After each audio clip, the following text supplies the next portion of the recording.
Kozhikode നോർത്തിലെ UDF സ്ഥാനാർത്ഥി advocate Jayant എനിക്കൊപ്പം ചേരുകയാണ്. കോഴിക്കോട് നോർത്തിൽ നേരത്തെ സുജനപാലാണ് അവസാനമായി UDFന് വേണ്ടി ജയിച്ചിട്ടുള്ള MLA എന്ന് പറയുന്നത്. ഇത്തവണ ഒരു ചരിത്രം മാറ്റിക്കുറിക്കുന്ന ഒരു തെരഞ്ഞെടുപ്പായിരിക്കും പ്രതീക്ഷിക്കുന്നത്. ഉറപ്പായും ജയിക്കുമെന്ന് ഞാൻ വിശ്വസിക്കുന്നു. ഞാൻ ജനിച്ചു വളർന്ന നഗരമാണിത്. ഈ നഗരത്തിൽ കഴിഞ്ഞ ഒരു നഴ്സറി കാലം മുതൽ ഞാൻ ഈ നഗരത്തിൻ്റെ ഭാഗമാണ്.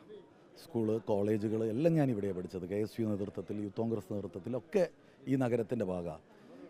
ഈ നഗരത്തിൻ്റെ ഓരോ ചെറിയ സ്പന്ദനങ്ങളും അറിയുന്ന ഒരാളാണ് ഞാൻ. പിന്നെ അതിനൊക്കെ അപ്പുറത്ത് രാഷ്ട്രീയമായി കേരളത്തിൽ ഇടതുമുന്നണി മാറി ഐക്യ ജനാധിപത്യ മുന്നണിയുടെ ഭരണം വരണമെന്ന് ആഗ്രഹിക്കുന്ന ലക്ഷക്കണക്കിന് മനുഷ്യരുണ്ട്. ആ മനുഷ്യരുടെ പ്രതിനിധികൾ അതുപോലെ അതേ അളവിൽ അതേ തീവ്രതയിൽ കോഴിക്കോടും ഉണ്ട്. സ്വാഭാവികമായിട്ടും ആ മനുഷ്യരുടെ വോട്ടും കിട്ടും. ഇപ്പോൾ കോഴിക്കോട് കോർപ്പറേഷൻ തന്നെ നിങ്ങൾക്കറിയാം, ചുണ്ടിനും കപ്പിനും ഇടയിലാണ് നഷ്ടപ്പെട്ടത്. ഒന്നുകൂടി ശ്രദ്ധിച്ചിരുന്നുവെങ്കിൽ, അങ്ങനെ തന്നെ പറയണമല്ലോ, ഒന്നുകൂടി ശ്രദ്ധിച്ചിരുന്നുവെങ്കിൽ ഞങ്ങൾ കോഴിക്കോട് കോർപ്പറേഷൻ നിഷ്പ്രയാസം ജയിക്കുമായിരുന്നു. ഇപ്പോൾ കോഴിക്കോട് നോർത്ത് മണ്ഡലത്തിൽ തന്നെ 11 UDF കൗൺസിലർമാരുന്നുണ്ട്. 4-5 പേർ തോറ്റുപോയത് വളരെ വിരലിലെണ്ണാവുന്ന വോട്ടിനാണ്. അപ്പോൾ ഇതൊക്കെ വളരെ അനുകൂലമായ ഘടകങ്ങളാണ്. കഴിഞ്ഞ പാർലമെൻറ്റ് തെരഞ്ഞെടുപ്പിൽ MK രാഘവന് 14,000-ലധികം വോട്ടിൻ്റെ ഭൂരിപക്ഷമുണ്ട്. അതിനൊക്കെ അപ്പുറത്ത് ജനം ഭരണമാറ്റം ആഗ്രഹിക്കുന്നു എന്നുള്ളത് നമുക്കെല്ലാവർക്കും അറിയുന്ന കാര്യമാണ്. ഈ കഴിഞ്ഞ 5 വർഷത്തിനിടയിൽ നടന്ന ഉപതെരഞ്ഞെടുപ്പുകൾ അത് കൃത്യമായി വിളിച്ചു പറയുന്നുണ്ട്. അപ്പോൾ ആ അർത്ഥത്തിൽ വ്യക്തിപരമായി ഏറ്റവും അടുത്ത ബന്ധം പുലർത്തുന്ന ആളാണ്. എനിക്ക് ആയിരക്കണക്കിന് സുഹൃത്തുക്കളുള്ള നഗരം, രാഷ്ട്രീയത്തിന് പുറത്ത്. അവരൊക്കെ തന്നെ കഴിഞ്ഞ എത്രയോ കാലമായി വളരെ സജീവമായി നമ്മൾ ഇത്തരം ഒരു കാര്യത്തിലേക്ക് വരുമെന്ന് കണ്ടപ്പോൾ തന്നെ അതിനുവേണ്ടിയുള്ള തയ്യാറെടുപ്പ് ഞങ്ങളുടെ സ്ഥാനാർത്ഥിത്വം അപ്രതീക്ഷിതമല്ല. നേരത്തെ തന്നെ എനിക്ക് തോന്നുന്നു മാനസികമായിട്ടും ഈ മണ്ഡല സംഘടനാ തലത്തിലൊക്കെ തയ്യാറെടുപ്പ് തുടങ്ങിയിട്ടുണ്ട്. കോഴിക്കോടിനെ സംബന്ധിച്ച് കോഴിക്കോട് കുറേ കാലമായി ഒരു കോൺഗ്രസ് MLA ഇല്ല. അതിപ്പോൾ തിരുത്തുന്നത് നോർത്ത് നിന്നായിരിക്കും. നോർത്ത് മാത്രമായിരിക്കില്ല, നോർത്ത് എന്തായാലും ജയിക്കും. അതുപോലെ ഞാൻ ഉറച്ച് വിശ്വസിക്കുന്നു, കേരളത്തിൽ മലപ്പുറം ജില്ല കഴിഞ്ഞാൽ ഏറ്റവും കൂടുതൽ MLA മാർ ഉണ്ടാകാൻ UDFന് പോകുന്നത് കോഴിക്കോട് ജില്ലയിൽ നിന്നായിരിക്കും. കോഴിക്കോടിനൊരു ഒരു സെയിം പാറ്റേൺ ആണ് എല്ലാ സീറ്റിനും. അത് നിങ്ങൾ പാർലമെൻറ്റ് ഇലക്ഷൻ മുതൽ ഇങ്ങോട്ടുള്ള ആ തെരഞ്ഞെടുപ്പിൻ്റെ ഫലം പരിശോധിച്ചാൽ നിങ്ങൾക്ക് മനസ്സിലാക്കാൻ ഒരേ സ്വഭാവത്തിലുള്ള ഏതാണ്ട് ചെറിയ ഏറ്റക്കുറച്ചിലുണ്ട് എങ്കിലും ഏതാണ്ട് ഒരേ സ്വഭാവമുള്ള മണ്ഡലമാണ് കോഴിക്കോടുള്ള എല്ലാ സീറ്റുകളും. ഞങ്ങൾ മുഴുവൻ സീറ്റും ഞങ്ങൾ ജയിക്കും. ഞങ്ങളുടെ സ്ഥാനാർത്ഥി പട്ടിക നിങ്ങൾ കണ്ടില്ലേ, എത്ര ചെറുപ്പക്കാർ ഈ പട്ടികയിലുണ്ട്. ഒരുപക്ഷെ ഏറ്റവും പ്രായം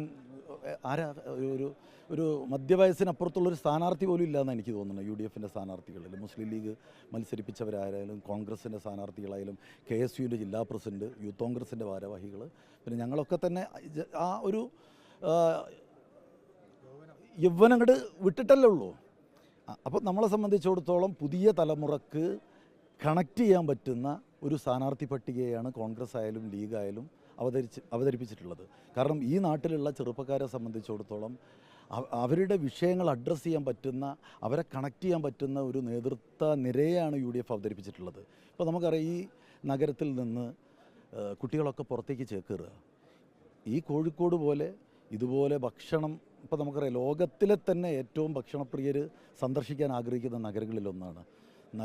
ഈ നഗരത്തിൽ വന്ന ആരും ഇവിടുന്ന് തിരിച്ചു പോകാറില്ല. മറ്റ് സ്ഥലങ്ങളിൽ നിന്ന് ജോലി തേടി വരുന്നവർ പോലും ഈ നഗരത്തിൻ്റെ ഭാഗമായിരുന്നു. എന്തുകൊണ്ട്? അത്രയും ആതിഥേയത്തുള്ള സ്നേഹത്തിൻ്റെ നഗരമാണ് ഈ കോഴിക്കോട്. ആ കോഴിക്കോടിന് കഴിഞ്ഞ 30-40 വർഷത്തിനിടയിൽ ഉണ്ടായിട്ടുള്ള ഒരു വളർച്ച ഉണ്ട് എന്ന് നിങ്ങൾക്കാർക്ക് പറയാൻ സാധിക്കുമോ? കഴിഞ്ഞ 20 വർഷമായി ഈ കോഴിക്കോട് ഇടതുമുന്നണിയുടെ MLA-മാരാണ്. കഴിഞ്ഞ 45 കൊല്ലമായി ഈ കോഴിക്കോട് കോർപ്പറേഷൻ ഭരിക്കുന്നത് ഇടതുമുന്നണിയാണ്. ഈ കോഴിക്കോട് നിന്നൊരു മുഖമുണ്ട്, മാനാഞ്ചിറ മൈതാനം. അതുണ്ടായതെന്നാ 2001 ശ്രീ സുജനപാലും സൗത്ത് MLA ആയി ഡോക്ടർ MK മുനീറും ജയിച്ച ആ സമയത്താണ്. ഇന്ന് ഒരു കോഴിക്കോട്ടേക്ക് വരുന്ന ഒരാൾക്ക് മുമ്പിൽ നമുക്കൊരു മുഖം വേണമല്ലോ ഒരു നഗരത്തിന്. ഓരോ സ്ഥലങ്ങളിൽ ടൈം സ്ക്വയർ പോലെ അങ്ങനെ ഓരോ നഗരത്തിനും ഒരു മുഖം ഉണ്ടാവുമല്ലോ. ആ മുഖമായ മാനാഞ്ചിറ സ്ക്വയർ പോലും സൃഷ്ടിച്ചത് അന്ന് കോഴിക്കോട് ഈ 2 പേര് MLA-മാരായി നിൽക്കുമ്പോൾ, UDF കോഴിക്കോട് മാത്രമല്ല അന്ന് കേരളം ഭരിക്കുമ്പോൾ അന്ന് കോർപ്പറേഷൻ ഇവർക്ക് ഭരണം ഉണ്ടായിരുന്നില്ല. അന്ന് അഡ്മിനിസ്ട്രേറ്റീവ് ഭരണമാണ്. ആ അഡ്മിനിസ്ട്രേറ്റീവ് ഭരണം എന്ന് പറഞ്ഞാൽ കലക്ടറാണ്. കലക്ടർ സ്വാഭാവികമായിട്ടും ഈ നഗരത്തിൻ്റെ ജനപ്രതിനിധികളുടെ പ്രപ്പോസലിനനുസരിച്ച് പ്രവർത്തിച്ച. അപ്പോൾ ഈ നഗരത്തിന് കോർപ്പറേഷൻ ഭരണം ഇല്ലാതിരുന്നിട്ട് പോലും ആ ഹ്രസ്വ കാലയളവിൽ അധികാരം ഉണ്ടായ സമയത്ത് നമ്മൾ സൃഷ്ടിച്ച ഇത് മുഴുവൻ ഈ നഗരവുമായി ബന്ധപ്പെട്ടിട്ടുള്ള എന്തെങ്കിലും ഒരു വികസന പ്രവർത്തനം നടന്നിട്ടുണ്ടെങ്കിൽ അത് UDFൻ്റെ കാലത്താണ്. അതിനുശേഷം ഇന്നോളം ഈ നഗരത്തിന് ഒരു മാറ്റം സൃഷ്ടിക്കാൻ ഇവർക്കാർക്കും സാധിച്ചിട്ടില്ല എന്നുള്ളത്. എത്ര സ്വപ്നമുണ്ട് ഈ നഗരത്തിലെ ചെറുപ്പക്കാർക്ക്. ഇപ്പം നമുക്കറിയാം, ബാംഗ്ലൂർ ആയാലും വലിയ IT നഗരങ്ങളിലായാലും ഒക്കെ ഈ ജോലി ചെയ്യുന്നത് നമ്മളിവിടെ നിന്നുള്ള കുട്ടികളാണ്. ആയിരക്കണക്കായ കുട്ടികളാണ് എല്ലാ ദിവസവും വൈകുന്നേരം നമ്മുടെ ബാംഗ്ലൂരിലേക്ക് ബസ് കയറുന്നത്, ട്രെയിൻ കയറുന്നത്. ഇവിടെ ആ സൗകര്യം ഒരുക്കി കൊടുത്തൂടെ? നല്ല ഭക്ഷണമുണ്ട്, റെയിൽ കണക്ടിവിറ്റി ഉണ്ട്, എയർ കണക്ടിവിറ്റി ഉണ്ട്. എല്ലാമുള്ള ഈ നഗരത്തിന് വിഷനുള്ളൊരു ഭരണ നേതൃത്വം ഉണ്ടാവാത്തത് കൊണ്ടാണ് ഇതൊക്കെ സംഭവിച്ചിട്ടുള്ളത്. അതൊക്കെ ഞങ്ങൾ മാറ്റും. ഈ കോഴിക്കോടിൻ്റെ നഷ്ടപ്രതാപം നമ്മൾ വീണ്ടെടുക്കും. കോഴിക്കോട് കേരളത്തിലെയല്ല, ഇന്ത്യയിലെ തന്നെ ഏറ്റവും മികച്ച നഗരങ്ങളിലൊന്നാക്കുന്നതിന് വേണ്ടിയിട്ടുള്ള കൂട്ടായ പ്രവർത്തനം ഉണ്ടാവും. UDF അധികാരത്തിൽ വരുന്നതോടുകൂടി അതിന് വേഗത ഉണ്ടാവും. ഇപ്പോൾ ഉമ്മൻചാണ്ടി സാറ് ലൈറ്റ് മെട്രോ പദ്ധതിയൊക്കെ പ്രഖ്യാപിച്ചതാണ്. ഞങ്ങൾ അതിനെക്കുറിച്ചൊക്കെ വളരെ സീരിയസ് ആയി ചിന്തിക്കൊണ്ടിരിക്കുക. എയർപോർട്ടുമായി കണക്ട് ചെയ്ത് നഗരത്തിലൂടെ കുന്നമംഗലം വരെ പോകുന്നതൊക്കെ ഞങ്ങൾ ആലോചിച്ചുകൊണ്ടിരിക്കുന്നുണ്ട്. ഞങ്ങളുടെ മുന്നിൽ ഈ നാട് മാറണമെന്നുള്ള ചിന്തകൾ മാത്രമേ ഉള്ളൂ. ഈ നാട് പുരോഗതിയിലേക്ക് വരണം. നമ്മളൊക്കെ സഞ്ചരിക്കുന്നവരാണ്. നമ്മൾ പോകുന്ന ഓരോ നഗരങ്ങളെയും താരതമ്യം ചെയ്യുമ്പോൾ കോഴിക്കോടിന് എന്തൊരു പൊട്ടൻഷ്യൽ ഉണ്ട്. ആ പൊട്ടൻഷ്യൽ യൂസ് ചെയ്യപ്പെടണ്ടേ? ഒന്നും വേണ്ട. നമ്മുടെ ഈ കനാൽ പ്രോജക്റ്റ് പ്രഖ്യാപിച്ചിട്ട് എത്ര കാലമായി? എന്തെങ്കിലും ഒരു ചെറിയ മാറ്റം? പ്രഖ്യാപനം എത്ര തവണ ഇടതുമുന്നണി അത് പ്രഖ്യാപിച്ചതാണ്. അതിനുശേഷം എത്ര തവണ അവർ ജയിച്ചു. 2 ഗവൺമെൻറ്റുകൾ വന്നു. ഒരു കല്ല് അവിടെ എടുത്തു വെക്കാൻ സാധിച്ചിട്ടുണ്ടോ കനാളി കനാലിന്? അപ്പോൾ ഇതുപോലുള്ള ഈ നഗരത്തിൻ്റെ നമുക്ക് വളരെ അപൂർവമാണ് അത്തരത്തിൽ ഇതുപോലുള്ള നഗരത്തിന് നടുവിലൂടെയുള്ള ഇത്തരം കനാലുകൾ. അതൊന്ന് വൃത്തിയാക്കാൻ പോലും സാധിക്കാതെ പോയ ഒരു ഭരണ നേതൃത്വത്തെക്കുറിച്ച് ഈ ജനത്തിന് വലിയ ധാരണയുണ്ട്. മറ്റൊന്ന്, നമ്മുടെ പനാത്ത് തായം നിങ്ങൾ കണ്ടിട്ടില്ലേ? 2 വശത്തായി മനുഷ്യർ പെട്ടുകിടക്കുക. അങ്ങനെ ഒരുപാട് വിഷയങ്ങൾ.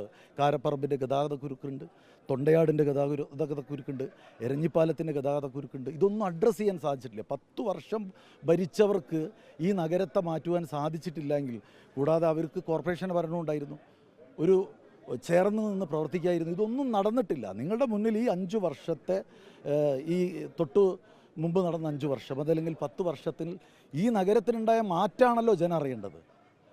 തീർച്ചയായിട്ടും ഇപ്പോൾ നഗരത്തിൻ്റെ മുഖച്ഛായ മാറ്റാൻ അഡ്വക്കേറ്റ് ജയന്ത് നിയമസഭയിലുണ്ടാകുമെന്ന് പ്രതീക്ഷിക്കാം. ആശംസകൾ. ശരി.